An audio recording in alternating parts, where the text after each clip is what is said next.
Midnight clung to the small town like a secret nobody wanted to tell.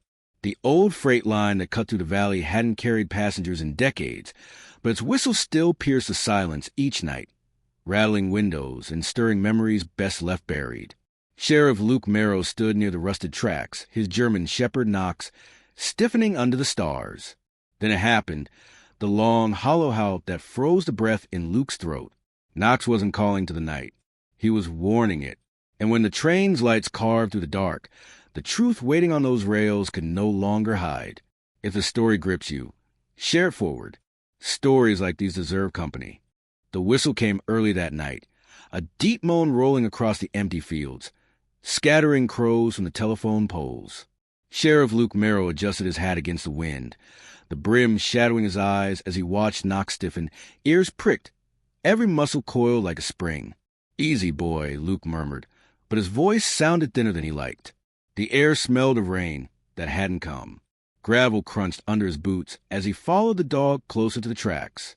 This wasn't routine patrol. He hadn't been sleeping, not for weeks, not since the third body was pulled from the marsh west of town. Folks said it was a curse. That bad land pulled bad souls. But Luke knew better. He'd buried enough men to know evil didn't rise from the ground. It walked on two legs. Knox's nose pressed low to the gravel, then shot up again, nostrils flaring.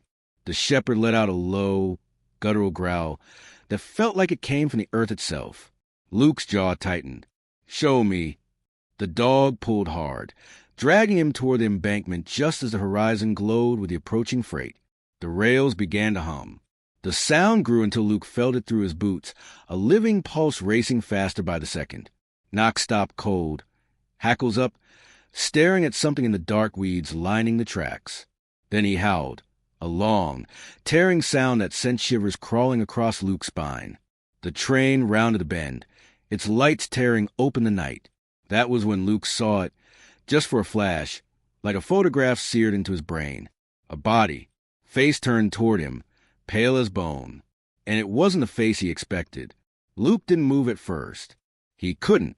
The train thundered past, dragging a tail of steel and smoke, and when the last car vanished into night, silence rushed in so fast it felt violent. The weeds swayed where the lights had hit, but the body was gone. Knox barked furiously, lunging at the brush. Luke yanked the flashlight from his belt and clicked it on. Nothing. The grass bent low, as if something heavy had just lain there. Luke whispered to himself, "I saw you." He crouched low, sweeping the beam. That's when the dog's nose pressed the ground again, sniffing hard, leading him toward a trail that cut into the brush. The dirt was disturbed. Footprints. Deep, uneven, as if someone had been dragging something heavy. Knox whined, impatient. Luke felt the prickle of unease crawl across the back of his neck. He wasn't a man easily shaken. But tonight, he was rattled. "Let's see where you take me," he said. The trail led into the trees.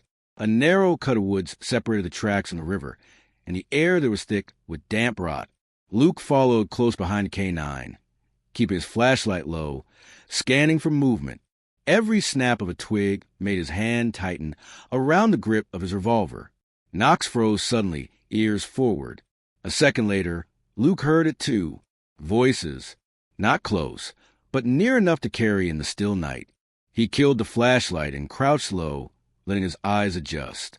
Through the trees, he saw a lantern light. Not a flashlight, not the cold white of LEDs. This was an old lantern glow, swinging slightly as if held by someone nervous or unsteady. Two figures stood near the riverbank. Luke pressed a hand in Knox's collar, whispering, "Quiet." He strained to hear. One voice was sharp, female, cutting through the quiet like glass. The other, male, low, angry, full of words Luke couldn't quite make out. But the one word he did catch froze him where he crouched. "Killer."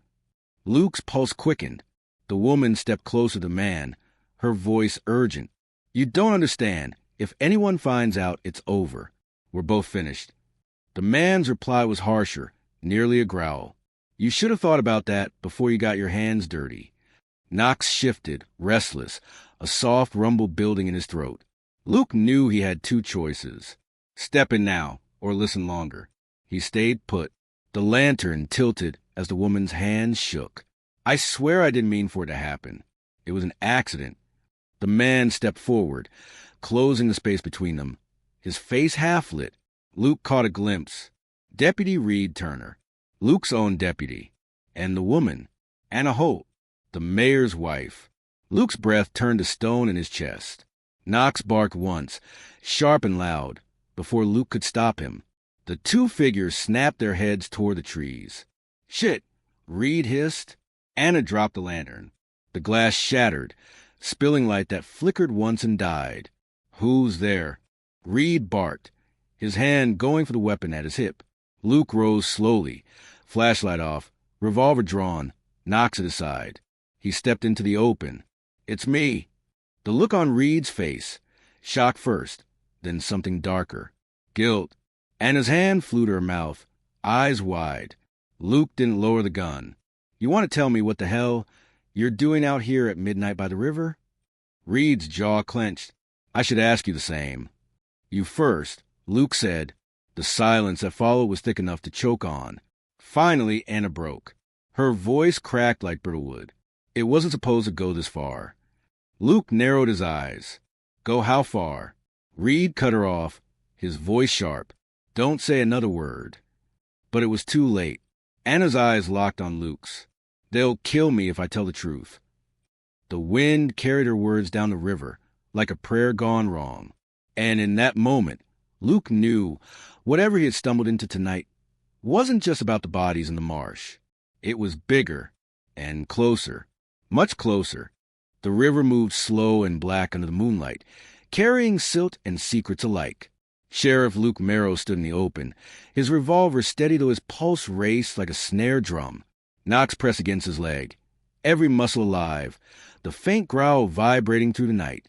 Anna Holt's hands trembled as she clutched her shawl tighter, eyes darting between Luke and Reed. Deputy Reed Turner's jaw was locked hard enough to crack teeth, his right hand hovering too close to his holster. Luke's voice cut the night. "Calm, even, but sharp. Step away from the weapon, Reed." Reed didn't move. His face was shadowed. But Luke saw the flicker in his eyes. Calculation, the split-second math of survival. "Don't do something you can't take back," Luke added. Anna whispered, "Please, Reed, just stop." But Reed's hand twitched toward the pistol grip. Knox erupted. The K9 lunged forward with a snarl, dragging Luke half a step. Reed froze, fingers hanging just above the gun. The sheriff's words landed low and certain. "You point steel at me. Reed, you won't get the chance to lower it." For a moment, no one breathed. Then Reed slowly raised his hands, palms out, mocking. "You're seeing ghosts, Sheriff. Anna and I were just talking. By the river, in the middle of the damn night." Luke's tone was razor-edged. "That's not a talk. That's a conspiracy." Anna's breath shuddered in her chest. She turned her face away, tears glistening in the lantern's last embers. Luke kept his eyes locked on Reed. She said something about an accident, about things going too far. "You want to explain that to me?" Reed smirked without humor. "You ever think maybe you don't want the answer?" The words hit Luke harder than a fist, because deep down he knew Reed was right. The last 3 victims, young women found in the marsh, had torn the town apart, and the investigation had stalled because there were no clean leads, no clear suspect. Only whispers, only fear. Luke had buried those girls, and tonight he'd seen a body on the tracks. His gut told him these two knew something, maybe everything, and his gut was rarely wrong. The sound of the river swallowed the silence. Luke's flashlight beam cut through the dark, landing on Anna's face. She flinched, shielding her eyes. "Anna," Luke said, voice softer now, steady as a hand on a wound. "If you know something, you need to tell me. Tonight, before more blood ends up in the dirt." Her lips parted, but Reed's voice slammed over hers. "Not another word, Anna." He stepped forward, his hand still raised, but his posture bristling with threat. "Luke, I've been at your side for 5 years. You really think I've got something to do with those bodies? You think I'd dirty my hands like that?" Luke's silence was answer enough. Reed's laugh was low, bitter. "You always did need someone to blame when the trail ran cold." Anna's voice broke through, trembling. "It's not what you think. I swear, it wasn't supposed to." Her throat caught, strangled by words she couldn't push past. "Then make me understand," Luke urged. But before she could, Reed moved. His hands dropped fast, reaching, not for his weapon, but for Anna's arm. He yanked her back, shoving her behind him like a shield. Knox barked, teeth flashing, but Luke pulled him short with the leash. His gun stayed steady, though his blood surged hot. "Let her go, Reed." Reed's eyes glittered with something Luke had never seen before. Not the loyal deputy. Not the small-town boy who'd once pulled Luke out of a bar fight. Something colder. Something that had been hiding under the surface for too long. "You've been digging in places you shouldn't, Sheriff. You keep it up, you'll find more than you can bury." Anna whispered from behind him, voice cracking, "Please, stop." Luke didn't move. Neither did Reed. The standoff stretched until the river seemed to hold its breath. Then, in the distance, the whistle screamed again. The next freight was on its way. The rails began to hum underfoot. Luke's eyes flicked toward the tracks. Just for a fraction of a second. That was all Reed needed. He shoved Anna hard into the brush and bolted toward the trees. "Reed!" Luke roared. Knox exploded forward, the leash tearing from Luke's grip. The shepherd bounded into the dark, a streak of muscle and fury, crashing through the undergrowth. Luke sprinted after them, flashlight beams slicing wild arcs through the trees. Branches clawed at his face. The ground was slick with river mud. Somewhere ahead, Reed's boots pounded against the earth. Knox's barks echoed, sharp and relentless, closing the gap. Luke fired a warning shot into the night. The cracks split the air, but Reed didn't stop. Anna's cries carried faintly from behind, begging someone, anyone, to end this. The freight roared closer, its lights beginning to stretch between the trees, bright slashes of white cutting through the dark. And then Luke heard it. A yelp. Sharp, sudden, silenced too quickly. "Knox!" His chest heaved as he burst into a clearing by the tracks. The train's lights blazed down, flooding the scene in stark, brutal white. Reed stood over Knox. The shepherd lay still, one paw twitching, his chest rising but weak. Reed's boot hovered near the dog's throat. Luke's hand went cold around his revolver. "Step back." His voice was thunder. Reed sneered, sweat slicking his face in a flood of train light. "Always knew you loved that much more than the men beside you." Luke leveled the gun. "I said step back." Reed kicked Knox aside and took a step toward the rails, toward the blinding lights. His grin was a razor. "You don't get it, do you? You've been chasing the wrong ghost. And if you dig 1 inch deeper, you're not going to like whose name you find buried." Luke's finger tightened on the trigger. But before he could fire, the train screamed past, steel screaming on steel, and Reed vanished into the blur of light and shadow. When the last car thundered away, Luke was alone on the tracks. Reed was gone, and Knox lay bleeding at his feet. Luke dropped to his knees, hard in his throat. "Stay with me, boy. Stay with me." His hands pressed into the shepherd's fur, searching. The wound wasn't a bullet. Reed must have struck him. Hard, maybe with a rock or the butt of a weapon. Knox whimpered, eyes flickering open. Relief shook through Luke like a quake. "That's it. You hold on." He scooped the dog into his arms, straining under the weight, and staggered back toward the riverbank. Anna was waiting there, face pale, hands pressed to her mouth. She ran forward when she saw Knox, her voice breaking. "Oh, God, is he?" "He'll live," Luke said, breath ragged. "If you stop lying and tell me what the hell you're hiding." Anna shook her head, trembling. "You don't understand. Reed's not the one you should be afraid of." Luke's eyes burned into hers. "Then who is?" Her answer came like a blade, soft but cutting deep. "The mayor," the river whispered on, carrying a confession into the dark. The mayor's name struck Luke harder than the night air. Mayor Holt, beloved son of the town, builder of the new library, patron of the church choir, a man who shook every hand, kissed every baby, cut every ribbon. A man Luke had shared bourbon with on the courthouse steps more than once. Anna's voice cracked. You don't know what he's capable of. Nobody does. Luke tightened his grip on Knox, whose breathing was ragged against his chest. Start talking. Now! Anna's hands twisted in her shawl, her eyes darting as if shadows themselves might be listening. The girls in the marsh, they knew things. About the mayor, about his deals with Reed. They threatened to go public. Her throat caught. They didn't make it out. Luke felt the words hammer through him. And you? How you fit into this? Tears streaked her face. I tried to stop him. God help me, I tried. But Holt doesn't leave loose ends. He told Reed to take care of them. And when Reed asked for my help, I said nothing. Her voice broke. Silence is as good as blood. Luke's jaw clenched so tight it ached. The freight whistle still echoed faint in the distance, like the town itself mourning the revelation. Why tell me now? Luke asked, cold and sharp. Anna's answer trembled out. Because you saw something tonight. And once Holt knows that you're next. Luke carried Knox back to his cruiser, muscles burning. He laid the dog gently in the back seat, wrapped in an old blanket. Knox licked his hand weakly, eyes heavy. Hang on, boy. Don't you leave me now. Anna hovered close, her face pale and streaked with river mud. Luke slammed the door and turned on her. You're coming with me. She flinched.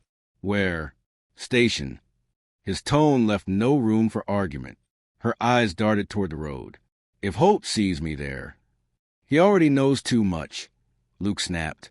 And I'll be damned if I let him write the end of the story. He shoved her into the passenger seat, started the engine, and sped toward town. The streets were empty at 2 a.m., the kind of silence only small towns know.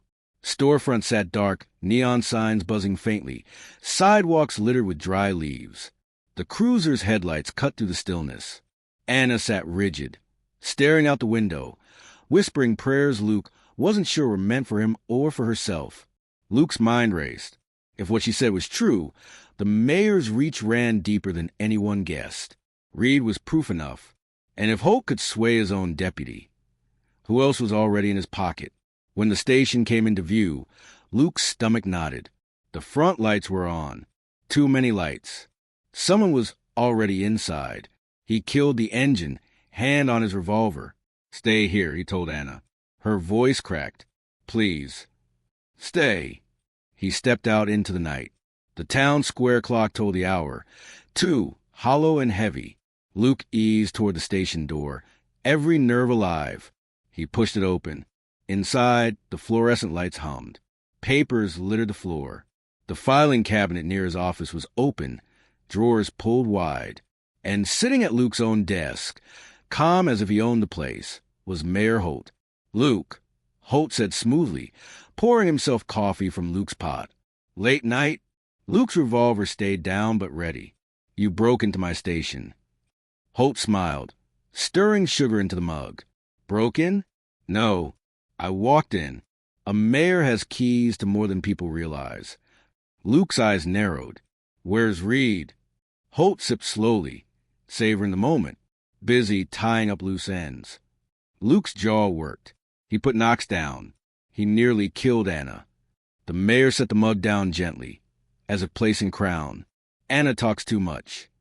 Luke's hand twitched toward his gun. You should choose your next words carefully.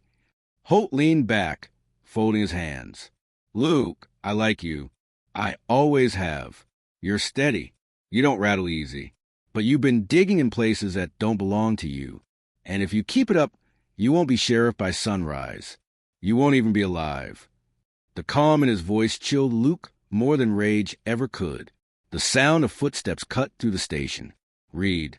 His uniform was torn, mud-streaked, eyes wild. He carried a rifle slung loose in his hands, not bothering to hide it. Found her, Reed said flatly. By the car. Should I bring her in? Luke's blood turned to ice. Anna. He shifted, but Holt raised a hand. Leave her. She's already confessed enough. Reed's eyes flicked to Luke, then to Holt. Something burned there. Resentment, fear, hunger for approval. Luke spoke low, steady. Reed, don't do this. You're a better man than this. Reed barked a hollow laugh. You don't know me, Sheriff. Luke stepped closer, voice cutting. I know you carried me out of that warehouse fire 3 years ago. I know you put food on your brother's table when no one else would. That's the man I know. This, he gestured to Holt, this ain't him. Reed's jaw worked. His grip on the rifle trembled. Holt's voice sliced through. Pull the trigger, Reed. End this. One shot, and everything you've wanted is yours. Silence thickened, choking the air. Luke stared at Reed, eyes unflinching. Or you can prove him wrong. Right here, right now. For a heartbeat, the world balanced on a knife edge. Then Reed swung the rifle, not at Luke, at Holt. The mayor's eyes widened, shock breaking his mask. Reed. The shot cracked like thunder.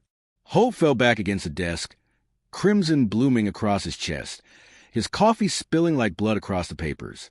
Luke's ears rang, his revolver still aimed, but his breath caught in disbelief. Reed's hand shook violently, the rifle slipping from his grip. I couldn't do it anymore. Luke moved fast, kicking the weapon away, cuffing Reed before he could collapse. The mayor gurgled, gasping, eyes wide with fury and betrayal. His last words sputtered with blood. You'll never bury this. Then his head slumped forward and silence claimed him.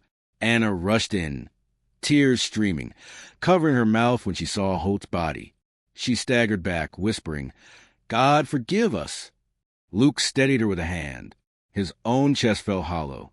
There was no triumph in the room, no victory, only ruin. Reed slumped in the chair where Holt had sat minutes before, face pale. You'll lock me up. You have to. Luke's voice was gravel. You'll stand trial. For everything. Reed nodded weakly as if relieved. Good. Maybe that's the only way it ends. Knox whimpered faintly from the cruiser outside, pulling Luke's thoughts back to the one pure thing left in this mess. By dawn, the town would wake to a new truth. The mayor dead, his deputy in cuffs, and Sheriff Luke Merrow left to pick up the shattered pieces. Epilogue. The sun broke pale over the valley, gilding the marsh in fragile light. Luke sat on the station steps, Knox curled against him, stitches in his side, but alive. The dog's steady breathing was the only sound that eased the storm in Luke's chest. Anna had left hours earlier, bundled off by her sister, eyes vacant and lost. Reed was locked and holding, a man hollowed out by choices that would haunt him forever. The mayor's body lay cold, waiting for a coroner's report that would never tell the whole story. Luke watched the freight roll through one last time that morning, its whistle crying over the town. For the first time in weeks, Knox didn't howl.